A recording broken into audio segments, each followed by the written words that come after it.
Vous êtes sur TV5 Monde, soyez les bienvenus dans ce nouveau numéro de kiosque, ravi de vous retrouver. Au sommaire, ce dimanche, l'enquête sur l'ingérence russe, la possible ingérence russe dans la présidentielle américaine avec de premières mises en examen. L'étau se resserre-t-il autour de Donald Trump? Autre volet, Facebook, Google et Twitter sur la sellette, accusés d'avoir laissé la propagande russe se répandre. Le Kremlin a-t-il manipulé politiquement les États-Unis? Le président russe en Iran, Russie et Iran, deux pays ostracisés par Washington. Cette visite est-elle un pied de nez? Vladimir Poutine pratique-t-il une diplomatie par opposition? Avec l'intervention militaire en Syrie, quelle est aujourd'hui la place de la Russie au Proche-Orient? 2 semaines après la chute de Raqqa, fief du groupe État islamique en Syrie, que faire des revenants, ces djihadistes étrangers? Faut-il s'attendre à un retour massif, en particulier en France et en Belgique? Comment savoir qui est endoctriné? Quel arsenal judiciaire et policier alors que leur retour est craint? Les candidates à Miss Pérou dressées contre les violences faites aux femmes, en lieu et place de leur mensuration des statistiques alarmantes. Comment protéger les femmes? Et pour commenter, décrypter et analyser l'actualité de cette semaine, voici tout de suite nos kiosqueurs. Anne Giudicelli, bonjour, vous êtes fondatrice de Terrorisk, société de conseil spécialisée dans l'intelligence stratégique et le terrorisme international, spécialiste du monde arabe et musulman. Vous avez longtemps vécu dans les pays du Golfe. Tania Rachmanova, bonjour, vous êtes documentariste russe, vous êtes l'auteur de Au cœur du pouvoir russe, enquête sur l'Empire Poutine aux éditions La Découverte, auteur de nombreux documentaires télévisés dont La prise du pouvoir par Vladimir Poutine. Vadim Glousker, chef du bureau européen de la chaîne de télévision privée russe NTV à Bruxelles, auparavant correspondant à Paris pendant 16 ans et avant cela encore en poste à Moscou. Et puis Thomas Cantaloub, bonjour à vous aussi, vous êtes grand reporter en actualité internationale pour le site français d'information Mediapart. Auparavant, vous avez passé de nombreuses années aux États-Unis comme correspondant pour différents médias, nombreux reportages également aux 4 coins de la planète. Merci à vous 4 d'être en plateau ce dimanche pour nous livrer votre analyse sur cette semaine. Vous aussi, vous pouvez débattre depuis chez vous, nous faire part de vos commentaires. On vous attend nombreux sur notre page Facebook ou alors sur Twitter avec le hashtag #kiosque. Faites-nous part de vos commentaires. Washington est donc en ébullition. L'enquête sur l'ingérence russe dans la présidentielle américaine bat son plein. Les réseaux sociaux étaient appelés à fournir des explications devant des membres du Congrès. C'était mardi et mercredi. Facebook, Twitter, Google, 3 géants qui se font tout petits. Car oui, ils l'admettent, des organes pro-russes se sont servis de leur plateforme en s'achetant des publicités politiques durant la campagne présidentielle. Des publicités politiques américaines et de l'argent russe, des roubles. Comment n'avez-vous pas pu relier ces 2 points? Nous aurions dû mieux regarder cela. Nous avons raté certains signaux. Google a toute la connaissance de l'humanité. Vous ne pouvez pas relier des roubles et des pubs politiques pour vous dire « Ces 2 choses ensemble, ça ne nous dit rien de bon ?» Une offensive menée en grande partie depuis l'Internet Research Agency, un organisme basé à Saint-Pétersbourg, surnommé l'usine à trolls. Sur ce document filmé par l'AFP en 2015, une ancienne employée témoigne. Voilà, là c'est le changement d'équipe. Les trolls du Kremlin qui travaillent de jour viennent de sortir. Et juste avant, les équipes de nuit sont entrées. Ils vont travailler jusqu'à 6 h du matin et écrire des posts et des commentaires pour inonder Internet d'idées bien intentionnées. C'est avec le conflit en Ukraine que les trolls russes font leur galop d'essai et ce qu'ils apprennent, ils l'appliquent aux États-Unis. Soutien à Donald Trump, rumeurs sur Hillary Clinton, mais aussi accentuation des divisions de la société américaine. Un groupe Facebook géré depuis la Russie parvient par exemple à organiser un rassemblement anti-immigrants au Texas. Après le Texas, une nouvelle manifestation est organisée en Idaho, cette fois contre les musulmans. Mais les résultats sont inégaux. Le Maryland, par exemple, très visé par ces publications, est largement remporté par Hillary Clinton. Quant aux États pivots comme le Michigan, le Wisconsin ou la Pennsylvanie, l'effet exact reste inconnu. Mais au plan national, l'impact est important. Sur Facebook, avec 3000 publicités et 80 000 publications, ce sont 126 millions d'Américains qui reçoivent au moins l'un de ces messages. Voilà, 126 millions, c'est plus de la moitié des utilisateurs américains de Facebook. Cette nouvelle estimation du réseau social est 10 fois supérieure à la précédente qui datait seulement de septembre. Twitter a aussi revu ses estimations à la hausse. L'annonce a fait cette semaine l'effet d'une bombe. Thomas, est-ce qu'on commence à mieux envisager l'ampleur de toute cette affaire ? À la fois oui et non. C'est-à-dire que oui, on a maintenant des faits derrière ce qu'on supposait, ce qui s'était passé. Mais fondamentalement, il y a pas grand-chose de nouveau. Et puis, en fait, quand on examine ce qui se passe avec donc les géants du net, moi, j'ai envie de dire que les Américains ont le système politique, pas forcément qu'ils méritent, mais en tout cas qu'ils ont choisi, qui a un financement guidé par l'argent. Et le fait est qu'il y a eu des publicités achetées sur Facebook, sur Twitter. Ben voilà, c'est un système américain où aujourd'hui il y a une dérégulation du financement des campagnes politiques énorme. Alors effectivement, là, si des groupes américains des groupes russes ont directement acheté, il y a toujours la question parce que c'est interdit. Les groupes étrangers, les personnalités étrangères n'ont pas le droit de contribuer à des campagnes américaines. Mais enfin, en même temps, ils auraient très bien pu transférer de l'argent à une association américaine, l'association des amis de Donald Trump, et après acheter les publicités qu'ils veulent. Voilà, c'est un système qui est dérégulé, qui donne la prime à l'argent. Donc quelque part. Les Russes ont juste appliqué les règles américaines. Anne. Pour profiter. Oui, non, j'ai envie de dire, en dehors même d'un cadre d'élection, le système des GAFA, il est attaqué pour cette affaire-là. Il est toujours sur la sellette, notamment pour les questions de terrorisme, justement, et de liberté d'expression. Et là, je rejoins ce que vous dites, c'est on a les outils de la liberté d'expression qu'on mérite. C'est-à-dire qu'on sait très bien que sont hébergés sont hébergés des sites aux États-Unis qui travaillent contre les États-Unis. Donc, il y a tout ce travail derrière et c'est clair que ça a impacté tout autant les élections. Vadim ? Non, mais c'est exactement ça. En fait, je vais juste citer trois phrases. C'est vraiment le contenu de la loi fédérale américaine et des règles de la commission électorale. Il est interdit aux ressortissants étrangers, au gouvernement étranger, de dépenser de l'argent pour influencer une élection fédérale, étatique ou locale aux États-Unis. Ça, c'est clair, sûr et certain. Mais après, c'est exactement ça que Google, Twitter et compagnie, ils cherchent de l'argent. D'où viendra cet argent ? De la Russie, des autres pays, etc. Donc, exactement comme Thomas a dit, les Russes ont bien profité, mais ce qui est hallucinant, et c'est la presse américaine qui a révélé le 27 octobre, que finalement, en 2016, c'est Twitter même, il y a des preuves déjà, a contacté cette fameuse chaîne russe RT Russia Today, en demandant placer leur pub chez eux. C'est Twitter qui a fait eux-mêmes. Donc maintenant, la question... Qui profite ? Les Russes, sans doute, mais Google, Twitter et compagnie aussi. C'est des entreprises. C'est les entreprises. Finalement, c'est le business qui compte. Finalement, après, maintenant, le gouvernement américain peut parler de la politique pure, tout à fait clair, mais finalement, c'est le business. Et c'est, comme vous dites, un business que, côté russe, on a l'air d'avoir bien compris. On parle de ces usines à trolls, on le voyait dans le sujet. Les trolls, ce sont ces internautes, en fait, qui inondent la toile de messages à visée polémique, en tout cas, dans l'objectif de susciter des polémiques, et notamment, on le voyait dans le sujet aussi, l'Internet Research Agency à Saint-Pétersbourg. Qu'est-ce que c'est, Tania ?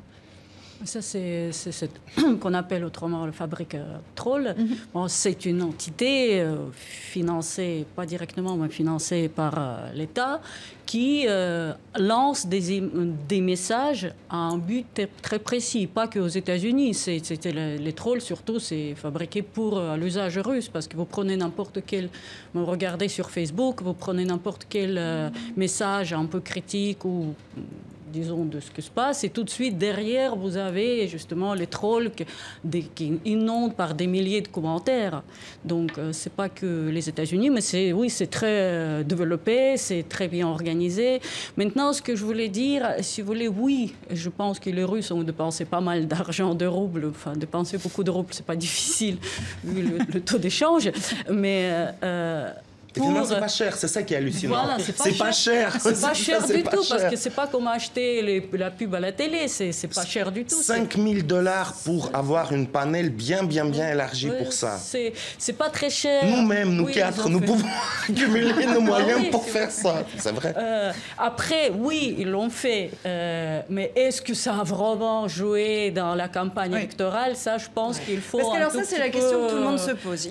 Il y a cet aspect-là, il y a aussi l'aspect des des mises en examen qu'on va aborder dans un instant. Mais la question qui se pose, c'est est-ce que la Russie a orchestré cette campagne présidentielle américaine? Je pense que c'est loin de ça. C'est pas parce que je défends personne. Moi, je pense que du côté russe aussi, on a fait beaucoup de pubs parce que les gens qui sont payés pour ça, et il y a ceux qui sont bien payés, c'est dans leur intérêt de dire ah ouais, on pèse beaucoup, on est super efficace.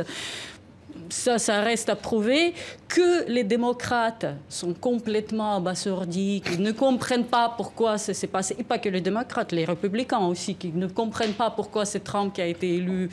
Et on trouve des raisons de ça. Oui, et les Russes, avec cette campagne, ça tombe bien.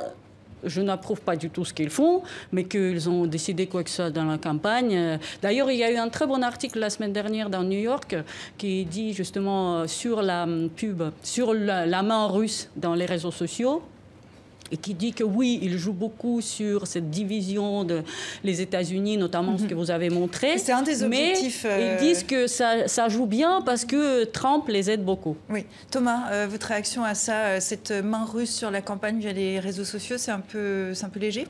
Non, enfin, la Russie a clairement essayé d'influencer cette élection. Par les réseaux sociaux, mais aussi dans l'autre affaire qui est un peu séparée, dont on voit l'enquête du procureur Mueller qui a mis cette semaine en examen quelques personnalités de l'entourage de Trump, où il y a eu des contacts à haut niveau entre responsables russes et personnes de la campagne de Trump. Donc ça, c'est un fait. Est-ce que ça a fait l'élection après ? Moi, j'y crois pas. Après, on peut revenir sur cette élection, on l'a déjà beaucoup fait ici et ailleurs, mais au final, Hillary Clinton a quand même remporté au nombre de voix par près de 3 millions de voix plus que Trump. Donc là, après, c'est le système américain des grands électeurs qui fait qu'elle a perdu. Et ce que tout le monde dit aussi aujourd'hui, c'est que c'était la mauvaise candidate au mauvais moment face à Trump. Donc voilà. Alors après, moi, j'ai une théorie qui n'est pas uniquement la mienne, mais qui est pas mal partagée aux États-Unis, c'est que les Russes, en fait, ne pensaient pas que Trump allait gagner. Personne ne pensait que Trump allait gagner. Ce qu'ils voulaient, c'était affaiblir Hillary Clinton en mettant en doute la validité de son mandat une fois qu'elle était présidente. Et quelque part, je pense que les Russes ont été eux aussi surpris de voir Trump remporter cette élection. Je suis tout à fait d'accord. Ils étaient très surpris par l'élection. On va revenir. C'est ça où ils ont été forts. C'est pas Facebook, mais c'est quand ils ont... c'est des emails de Clinton et de son état. Et ça, ils ont fait exprès justement pour ça, parce que ce qu'ils ne voulaient pas que la fille qu'ils croyaient soutenu les révolutions de couleur, qu'elle gagne. Oui. On va revenir sur le volet judiciaire aussi de cette affaire. Vous l'évoquiez, c'est l'affaire de la supposée possible ingérence russe dans la présidentielle. Elle a été confiée au procureur spécial et ex-patron du FBI, Robert Mueller. Mueller a mis leur tête à prix, titre le magazine américain Time cette semaine, suite aux premières inculpations. 3 personnages sont déjà épinglés.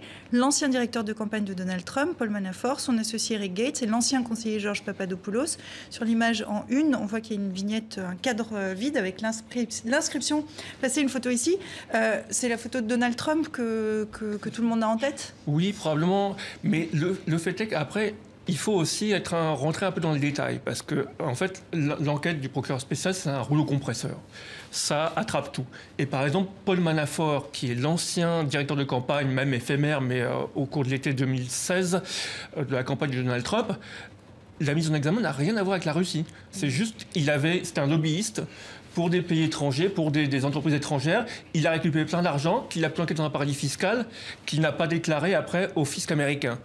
Ça n'a rien à voir avec une quelconque influence russe. Donc voilà, il faut se méfier. C'est un rouleau compresseur, c'est-à-dire c'est un rouleau compresseur, c'est un filet extrêmement large pour essayer d'obtenir des aveux. Après, il y a le système américain, c'est-à-dire qu'effectivement, peut-être que Manafort va avoir la tentation de négocier avec le procureur spécial pour réduire sa peine et de balancer d'autres choses qu'il sait par ailleurs. Ce que George Papadopoulos serait en train de faire. Non, mais Manafort, c'est encore pire dans cette affaire parce que lui, en fait, la vraie inculpation, c'est le fait qu'elle a touché entre 12 et 15 millions de dollars avec l'ancien régime ukrainien, avec Yanukovych, de qui il était conseiller, en fait. Donc ça retombe même vers 2014-2013, quelque chose. L'histoire, même, tout est lié, en fait. Même cette enquête, les mails, Twitter et compagnie, quand on parle, évidemment que les Russes ils auraient pu influencer sur la campagne, c'est sûr et certain, mais pas tant que ça, pas à 100%.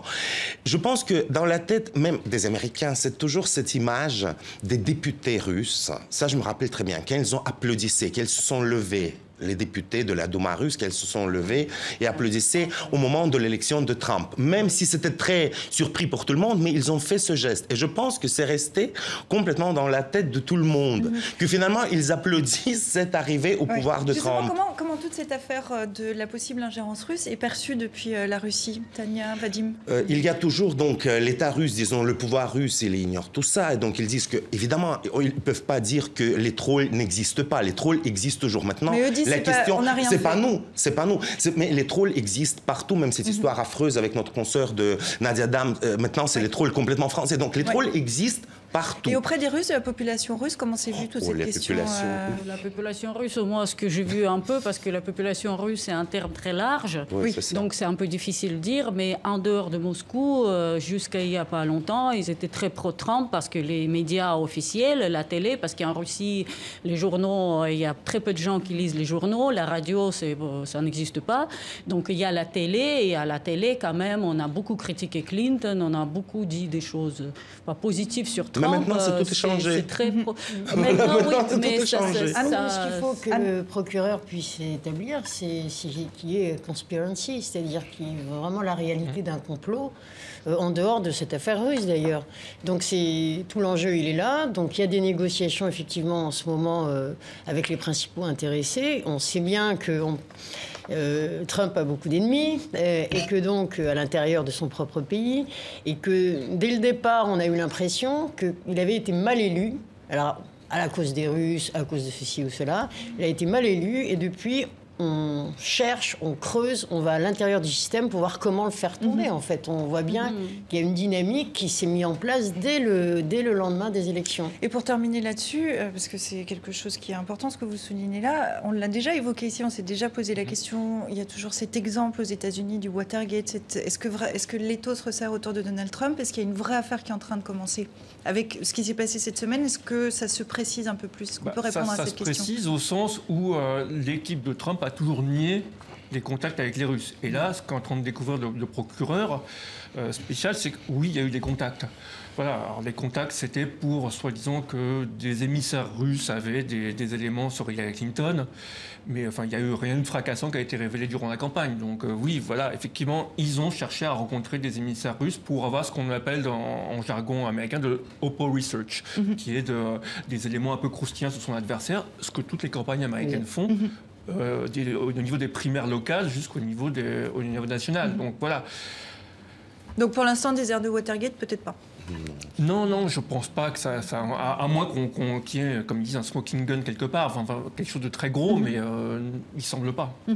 On va continuer à parler de la Russie avec un exemple de diplomatie, tout ce qu'il y a de plus classique. Regardez, le président Vladimir Poutine était à Téhéran cette semaine. En 17 ans de mandat, c'est la 3e visite de Vladimir Poutine en Iran. À l'ordre du jour, une rencontre avec son homologue Hassan Rouhani. Des discussions bilatérales qui doivent porter sur la sécurité, la lutte contre le terrorisme et le renforcement de la coopération économique entre Moscou et Téhéran. Les alliés travaillent déjà étroitement à la construction de 2 nouveaux réacteurs à la centrale de Boucher. Les travaux sont réalisés par l'agence nucléaire russe Rosatom qui s'était déjà chargée de la construction du premier réacteur. L'agence internationale de l'énergie atomique a donné son feu vert au projet.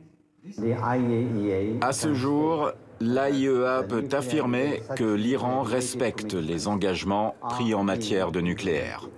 Signé en 2015, l'accord sur le nucléaire iranien prévoit que l'Iran renonce au développement de l'arme atomique, en échange de quoi Téhéran a obtenu la levée des sanctions économiques que lui imposait l'Occident. Mais selon Trump, l'accord est caduc et il menace régulièrement d'en retirer son pays. Mais les menaces de Trump n'ont pas impressionné Poutine et Rouhani. Après leur entretien, ils se sont rendus à un sommet tripartite avec le président de l'Azerbaïdjan. Bien en amont de cette rencontre, Rouhani avait déclaré qu'elle représentait une défaite pour la politique anti-iranienne de Trump. La preuve, s'il en fallait, que l'Iran n'a pas besoin de la bénédiction des États-Unis pour coopérer avec ses voisins. Accord sur le nucléaire iranien, donc, mais aussi situation en Syrie, renforcement de la coopération économique. De quel ordre sont les relations entre la Russie et l'Iran, Tania ? La Russie et l'Iran, les relations sont plutôt amicales depuis longtemps. Cette centrale nucléaire, ça fait L'accord a été signé encore avant la révolution de 79. Donc c'est une construction qui dure. C'est c'est devenu un monument à soi-même, cette construction, parce que c'est déjà obsolète ce qu'ils ont commencé à construire.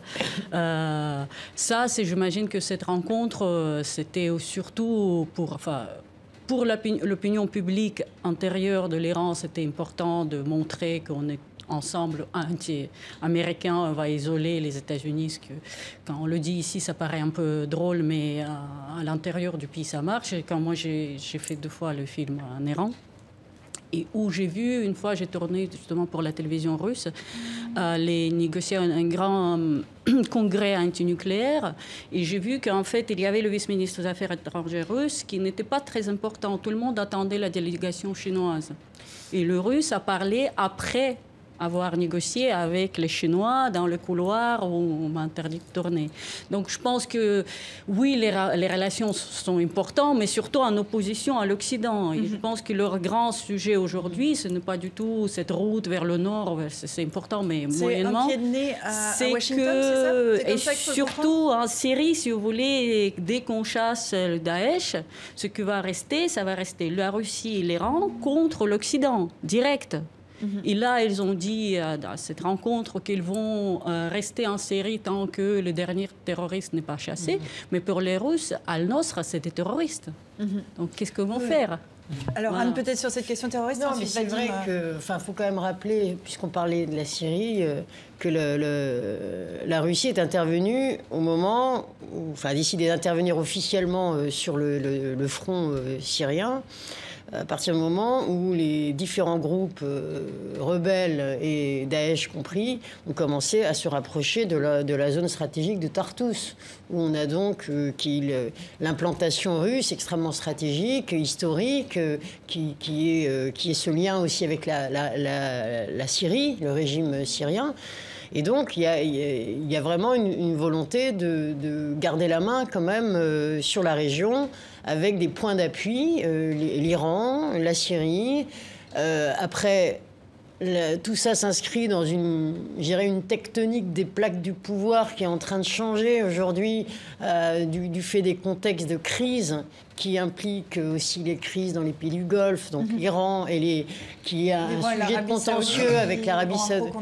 Voilà. L'émission surprise ce week-end du Premier ministre libanais, qui donc a motivé sa démission surprise par le fait qu'il était menacé par le Hezbollah, qui est un soutien de l'Iran. Tout ça a été fait alors qu'il était en Arabie Saoudite. Donc là, il y a effectivement une signification particulière, puisque l'Arabie Saoudite est mobilisée contre l'Iran, et que les alliances, elles se font aussi par rapport à l'Iran aujourd'hui. Et la Russie, dans tout ça, quelle est la place de la Russie aujourd'hui? Puisque la Russie est intervenue en Syrie militairement, est-ce qu'elle est mieux perçue par les pays de la région qu'avant? Est-ce que ça a changé? Je pense que ça n'a pas changé grand-chose. La Russie mène toujours sa propre politique là-bas dans la région, et tout est lié, et même avec l'Iran, nous devons au moins avoir des alliés et des amis. Si, disons, nous savons très bien, on parle souvent de ça, que la Russie, oui, c'est vrai, et on n'a pas beaucoup d'amis maintenant dans le monde entier, surtout à l'Occident, c'est vrai, donc on cherche. La Russie cherche à avoir sa présence. Donc la Syrie, évidemment, c'est la présence, parce que c'était vraiment très surpris c'était vraiment, cette intervention militaire était vraiment assez, je pense, étonnante pour tout le monde. Et cette visite en Iran, c'est la même chose. C'est-à-dire que, exactement, nous devons montrer que ça fait longtemps que nous avons combattu avec les Iraniens pour montrer que leur, disons, système nucléaire, c'est complètement pacifique, etc. L'accord finalement a été signé, les sanctions ont été levées, même avec notre ennemi Obama, tout était réglé. D'un coup, c'est reparti de nouveau, de zéro. Évidemment, maintenant, la Russie va montrer, surtout à Trump, à notre ex-grand ami Trump, que voilà, nous sommes bien présents en Russie, nous sommes bien présents en Syrie, nous sommes bien présents en Iran, etc. Évidemment, ça pèse. Cette diplomatie du contre-champ, vous la voyez comme ça aussi, Je pense que c'est pas la diplomatie du contre-champ ou du contre-pied, c'est la diplomatie russe qu'on avait un peu perdu de vue pendant 20 ans, qui revient. Et surtout, je pense, et là peut-être qu'il y a une réelle stratégie de Poutine et de la Russie, c'est que je pense que l'héritage majeur des 8 années Obama sur le plan international, c'est un retrait du Moyen-Orient, qui n'est pas complet, il y a toujours, mais ils se sont un peu désengagés. Et dans cette région, effectivement, cette région ayant horreur du vide, la Russie réinvestit un peu, parce que la Russie a des bonnes relations avec l'Iran, comme on a vu, mais ils rétablissent des relations avec l'Arabie Saoudite. Avec l'Israël, elles sont plutôt bonnes. Avec l'Égypte aussi. C'est-à-dire que la Russie, entre guillemets, met un certain nombre de fer au feu pour, quelque part, remplacer les États-Unis. Et on n'est plus non plus dans l'époque de la guerre froide où si un pays était ami avec un bloc, il ne pouvait pas être ami avec l'autre. Là, aujourd'hui, on peut être ami avec les États-Unis et la Russie, ce qui est le cas de l'Arabie Saoudite, ce qui est le cas d'Israël. Voilà. Et quelque part, c'est un monde, on est enfin dans le monde post-guerre froide qui la Russie avait disparu pendant 20 ans, 25 ans, revient maintenant. Et je pense que il y a quelque chose qui se réorganise beaucoup, autour de la Syrie puisque ça a beaucoup occupé, mais voilà. Tania, je vous sens sceptique.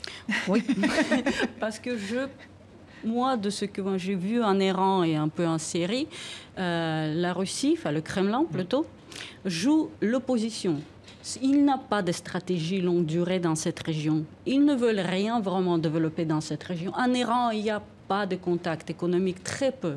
Très peu. Ce qu'ils veulent, c'est être en opposition. Et du coup, peser sur la carte, sur le plan international, mais surtout en Occident. Mais surtout garder peut-être la présence aussi. Garder sa présence pour être dans les régions où on peut dire « Ah, vous faites ça, mais moi, je fais le contraire ». Et donc, vous devez compter sur moi. C'est pas vraiment le contraire. L'engagement russe en Syrie, il y avait une vraie dimension, certes, défense de mes intérêts russes, etc. Mais il y avait aussi une volonté d'arriver et de prendre la main sur un dossier contre les Américains. Voilà, c'est ça. Et aussi la fidélité aux partenaires syriens, etc., qui lui-même est soutenu par les Iraniens, donc il y a une certaine logique, on va dire. Mais c'est vrai que la stratégie de Poutine, il a gagné, d'ailleurs, on va dire, sur le dossier syrien, puisque il y a eu, après les rencontres se passent à Astana, quand même, donc on va dire sur l'espace russe, et qu'aujourd'hui, il a réussi à écarter d'une certaine façon les États-Unis et les Européens. Donc, oui, il démontre sa capacité d'avoir un leadership international à l'occasion, à la faveur, entre guillemets, des crises. Je suis d'accord juste avec Thomas quand il dit que on peut être amis. On peut être amis avec des ennemis. Parce que je pense que le plus marquant quand même dans cette affaire, c'est même ni la Syrie ni l'Iran, parce que c'est les anciens, les vieux, disons, copains russes, etc.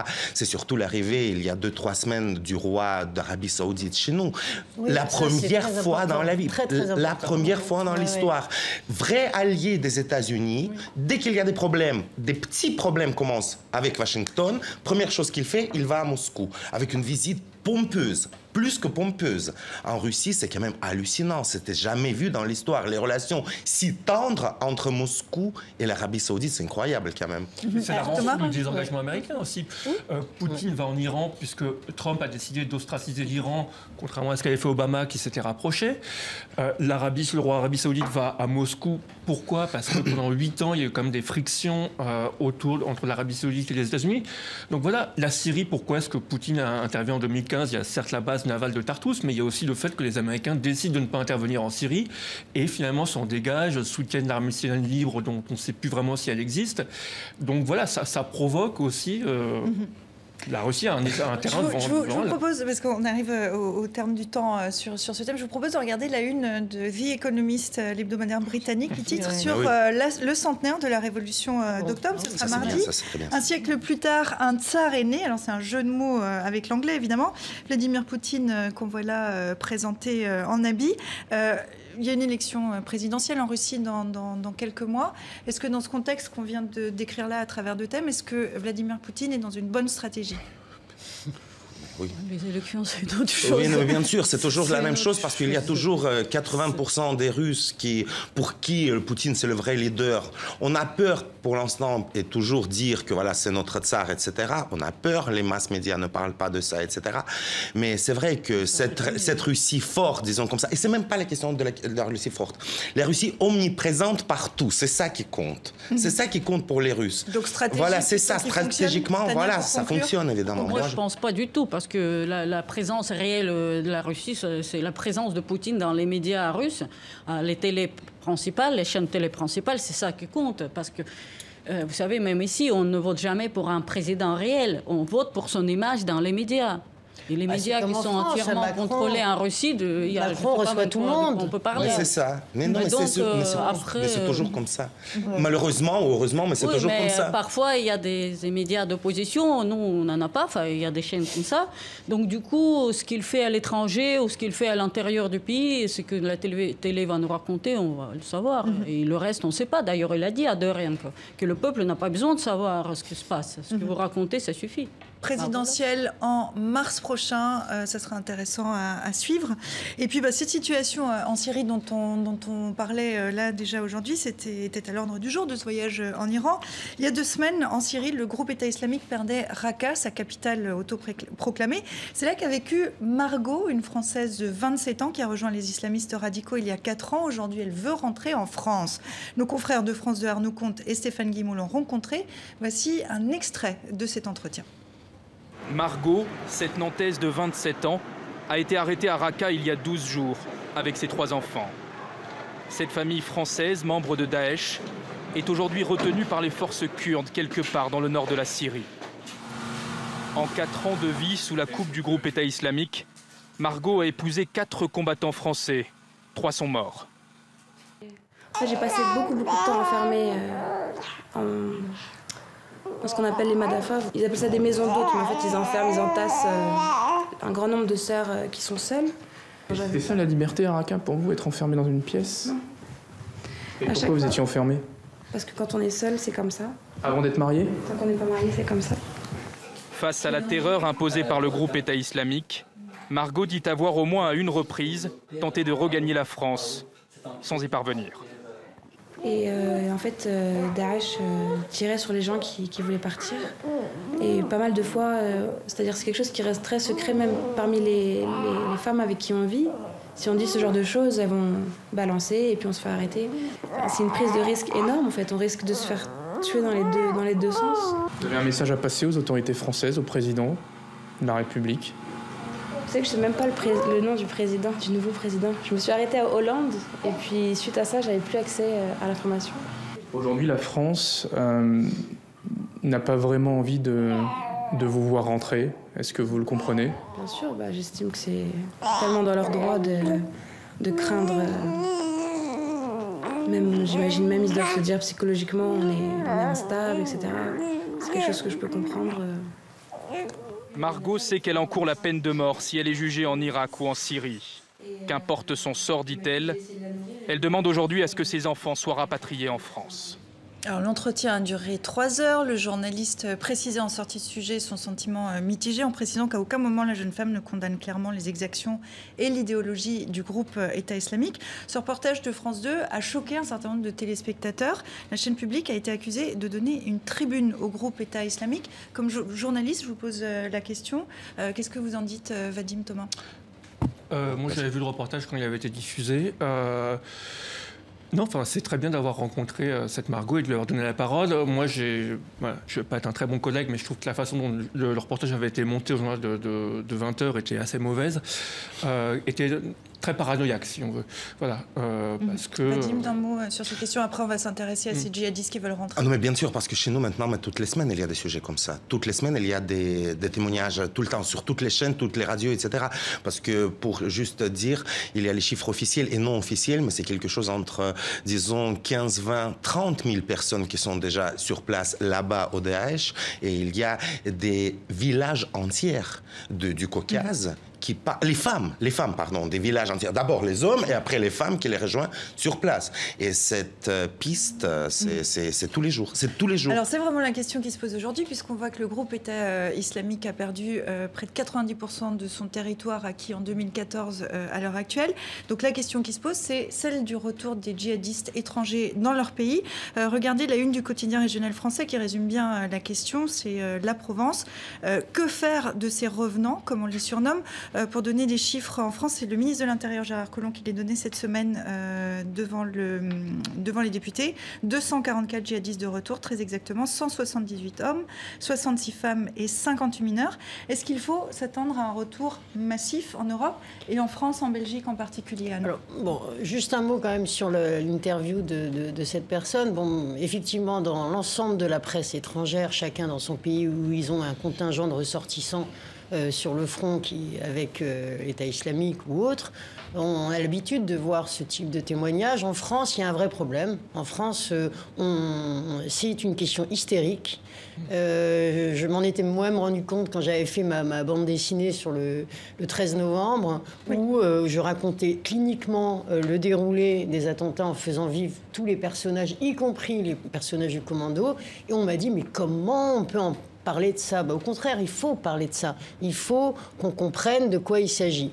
Donc j'espère là-dessus avant on était dans le déni, maintenant on est dans l'hystérie, qu'on arrive à, je dirais, normaliser. Alors essayons de sortir ici de cette hystérie que vous dénoncez. À quoi faut-il s'attendre maintenant? On sait qu'il y a ces djihadistes qui veulent rentrer, des Français, des Belges par exemple. Est-ce qu'il faut s'attendre à ce qu'ils soient très nombreux? Et la question que tout le monde se pose aussi derrière ça, c'est avec leur retour, est-ce qu'il faut s'attendre à plus d'attentats sur le sol européen? Parce que la crainte vient de là. D'abord, bien avant que Raqqa ne tombe, il y avait déjà des retours. Il y en a eu, en fait, il y en avait régulièrement.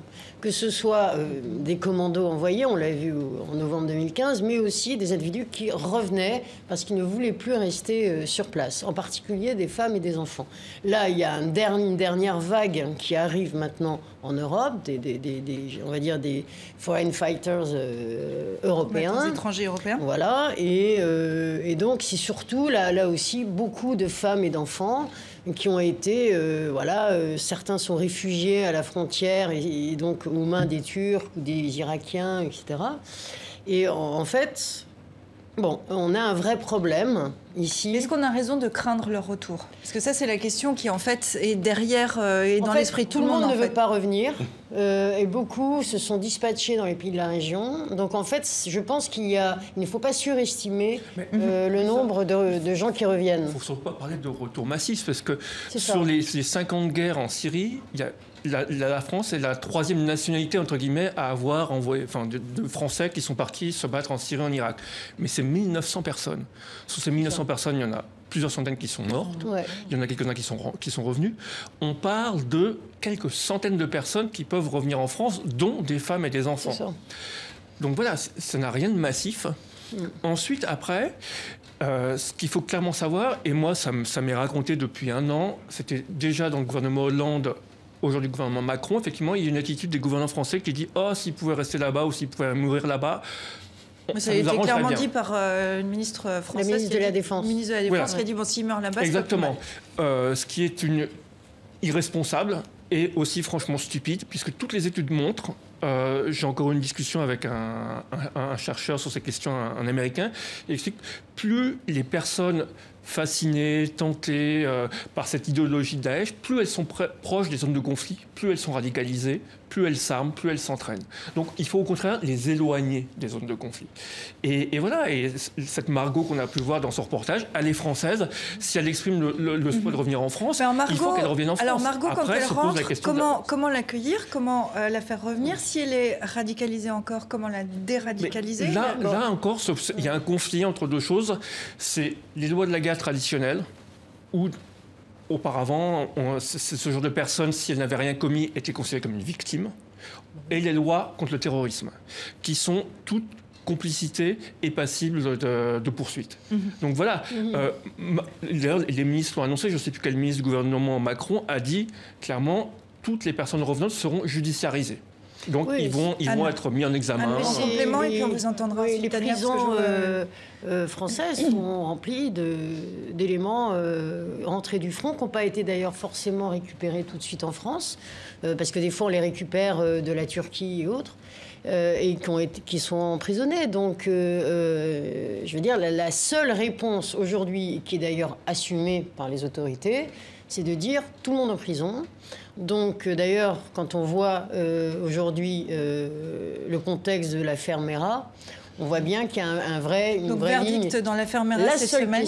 C'est la seule question qui fait débat, qui est en train d'évoluer. C'est qu'est-ce qu'on fait des femmes ? Est-ce qu'elles sont victimes ou coupables, responsables? Et le dernier point où il y a consensus, c'est que pour les enfants, en particulier ceux qui sont nés sur le territoire de l'État islamique, doivent être pris en charge et dans un environnement particulier. Parce qu'aujourd'hui, ils sont rapatriés, ils n'ont pas de nationalité. Tania. Justement, c'est pour suivre ce que vous avez dit. Ce reportage, Margot, pour moi, qui regarde comme ça juste son témoignage, elle est sûrement croyante, elle est peut-être même très croyante, mais en dehors de ça, elle a fait... Qu'est-ce qu'elle a fait pour mériter la prison ? Je ne sais pas.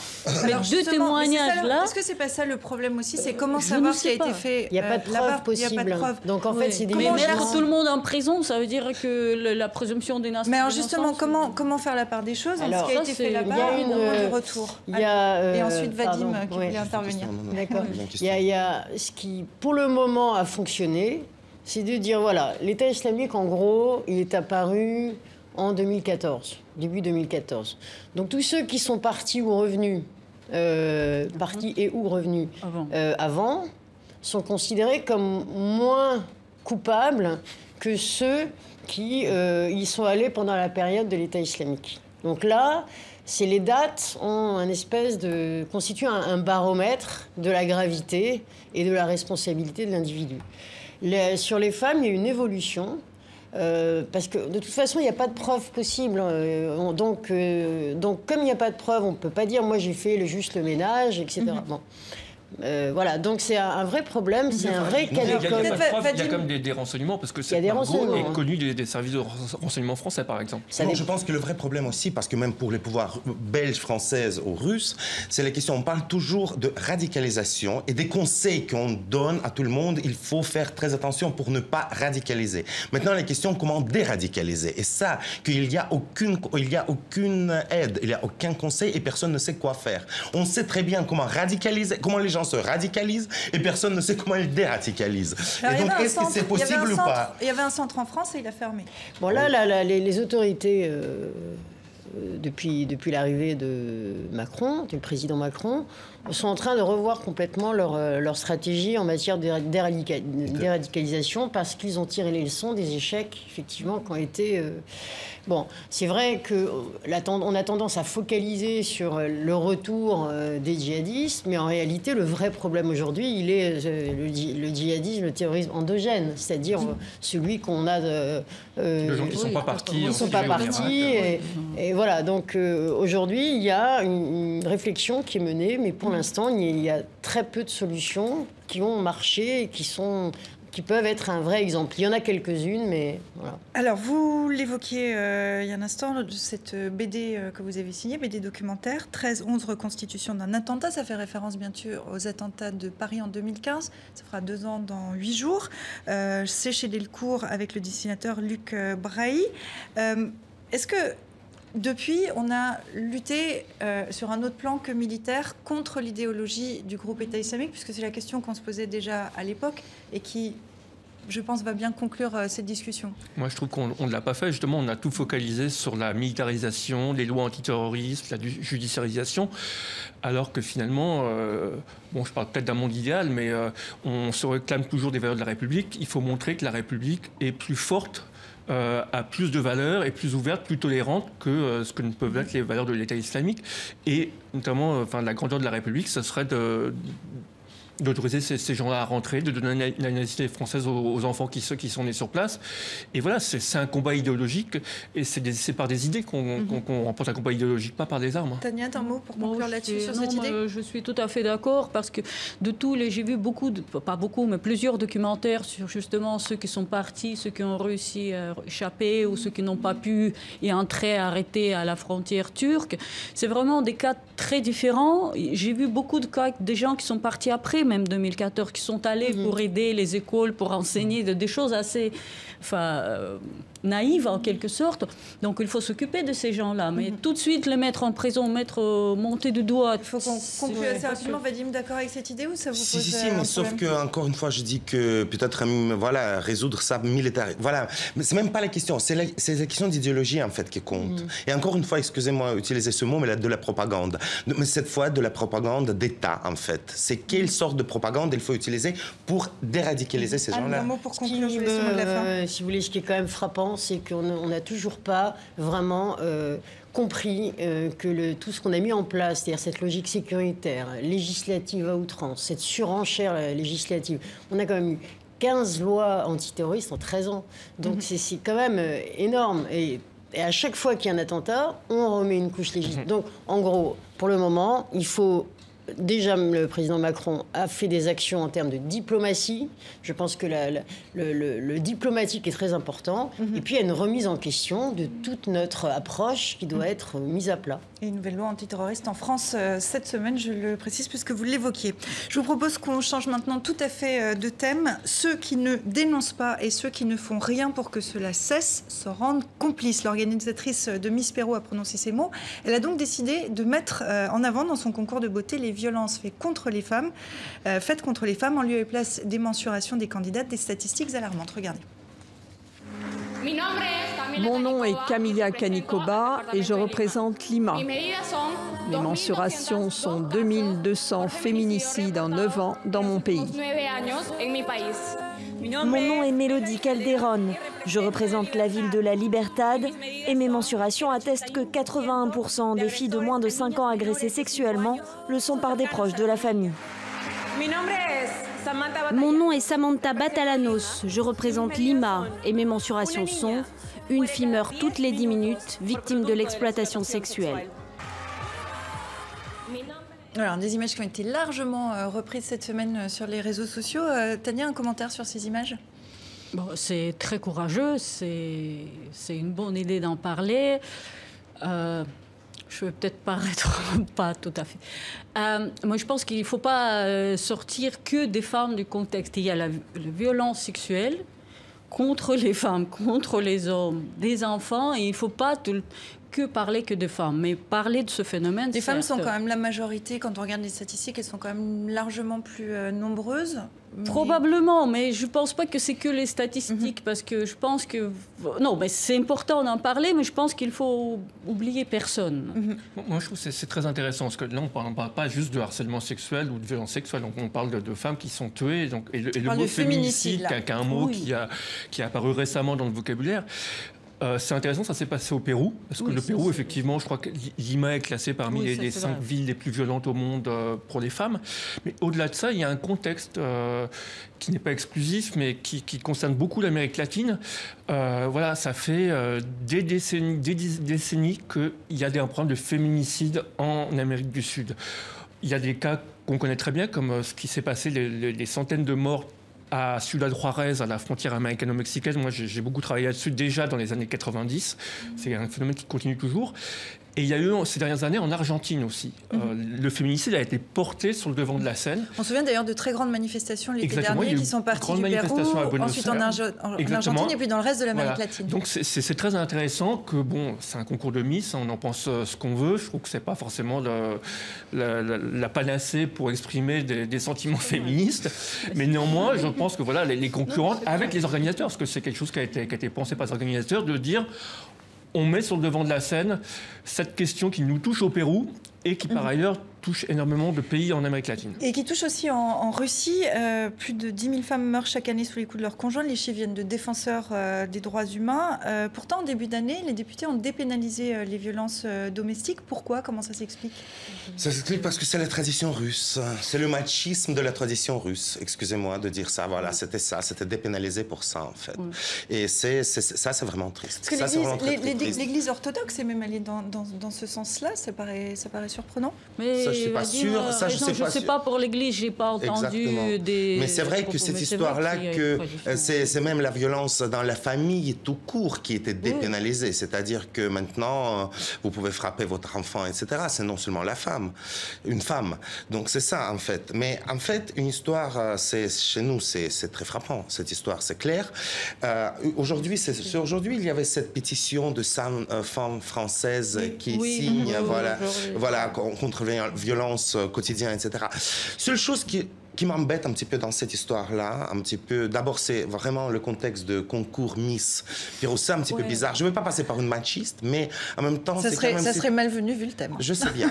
Mais le problème que cette histoire des affaires qui touchent maintenant, on parle d'autre chose. On parle d'autre chose, évidemment, avec ça. Mais dans la tête des gens, c'est toutes ces histoires disons, de violence sexuelle, Hollywood et le reste. Mais c'est l'affaire Weinstein, c'est nombreux... Et d'un coup, ça tombe vraiment pile poil à même moment. Ça, c'est quand même un petit peu bizarre. Je veux dire bizarre. Même si ça n'a rien à voir. Alors peut-être c'est lié à ce que vous disiez, Thomas. Oui, moi je trouve qu'effectivement, il y a peut-être confusion, mais j'ai tendance à penser que c'est plutôt une bonne chose, une bonne confusion, que ça met sur le devant des violences faites aux femmes, que ce soit des violences verbales jusqu'aux assassinats. Oui, mais c'est lié, c'est bien. Enfin, c'est la parole qui se libère. Parce que c'est... Alors c'est la question qu'on va se poser pour terminer. Je vous propose qu'on regarde la une du magazine de mode Elle.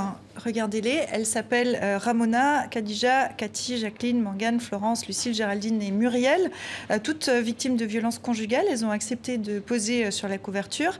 123 femmes sont mortes. L'an dernier, 123 féminicides. 8 plaintes sur 10 n'aboutissent pas. Est-ce que la loi est inadaptée? Est-ce que du coup, cette libération de la parole, dont on a déjà parlé à Kiosque, peut faire changer la loi? Anne? Elle est faite par qui, la loi?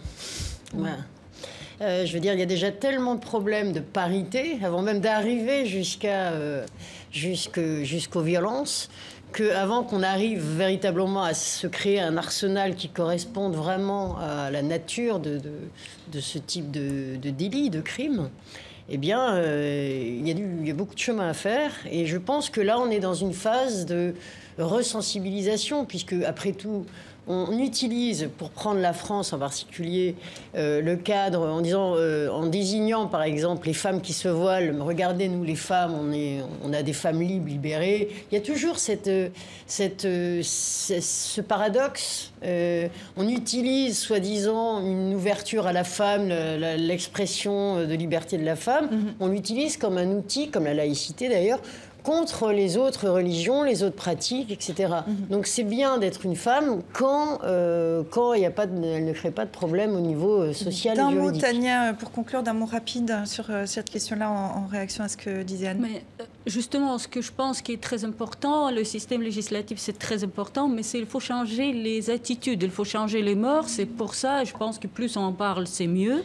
Parce que malheureusement, moi j'étais victime le mois dernier en France, justement du jugement en défaveur de la femme qui était battue. Et ça n'a rien à voir avec les lois, c'est juste dans les têtes. Donc il faut changer dans les têtes. Et pour ça, je pense que ce qu'ils ont fait au Pérou, c'est pas mal parce que c'est regardé par les hommes.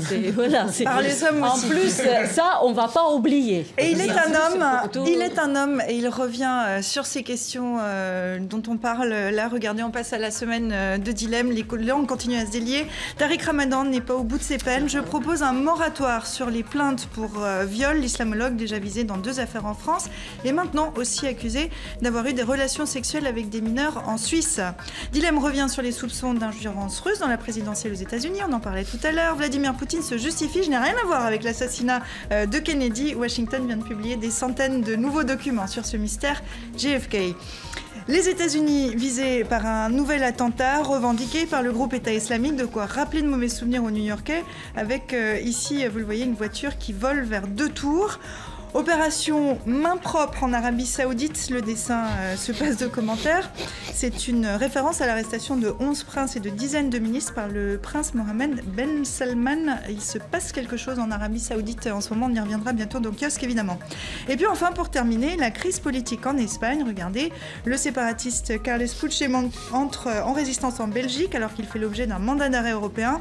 Ici, Bruxelles, les Catalans parlent aux Catalans, référence de dilemme à Radio Londres. lancé par le général de Gaulle. C'était pendant la Seconde Guerre mondiale. Voilà pour ce kiosque. Merci à vous quatre d'être venus en plateau commenter cette actualité. Merci à vous qui nous regardez. Je vous donne rendez-vous sur les réseaux sociaux. Et puis sinon à l'antenne, comme toujours, dimanche prochain. À la semaine prochaine.